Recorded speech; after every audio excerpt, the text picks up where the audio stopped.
बर' थुनलाइ आफादा बोसोरफ्रोमबो बोसोरारि जथुम्मा खुङो। दिनै 64थि बोसोरसालिया जथुम्मा खुंनानै दिनै गेवलां मेल खुंनाय जाबाय आरो बे जथुम्मानि गेजेरजों बर' थुनलाइ आफादा बर' थुनलाइ जौगानायनि सायाव सावरायो आरो गोबां माखासे आसनिनि सायाव सावरायो आरो बोसोरफ्रोमबो गोदान गोदान थांखि लानानै खामानिखौ मावनाय जायो। दिनै बे 64थि जे बर' थुनलाइ आफाद बेबो मोनसे जारिमिनारि मोनसे खुंनाय। बेवहाय गोबां देशनिफ्राय बर'नि माखासे माने डेलिगेट्सफोर बेवहाय फैनाय जादों। दिनै नों बेंगलनिफ्राय फैदों, नेपालनिफ्राय फैदों, बांलादेशनिफ्राय फैदों। गतिके मोनसे ग्रेटार जि बड' बेयो दिनैहाय लासै ज' जानो थांगासिनो दङ आरो जोंनि राव थुनलाइनि फारसे जों बोरैहाय बयखौबो ज' खालामनानै जों लांनो हायो बेनि बागै बर' थुनलाइ आफादा खामानि मावबाय थानाय जादों।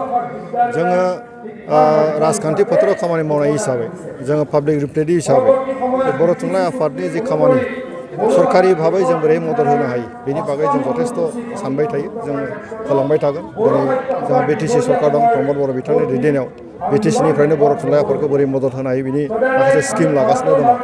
दिनै लेंगुवेज लिटारेचार जौगानायनि थाखाय जिखुनु पदकेप जिखुनु लामा जोङो लानो बेवहाय थियारि आरो बेखौ जों होलांबाय थागोन आरो जों मिजिंथिदों दिनै भारतनि रावा जोंनि बर' रावा भारतनि संसदआव दिनै जों बुंनो हानाय मोनसे राव जादों आरो भारत हादरनि बेयो 22टा जि लेंगुवेज दङ 8 सेड्युलाव हाबनाय बेनि गेजेराव जोंना मोनसे दङ जे पार्लियामेन्टनि जि प्रसिडिं मोनफ्रोमबो प्रसिडिंखौ बे 22टा लेंगुवेजाव दानस्लायनायनि मोनसे हाबाफारिया जागासिनो दङ।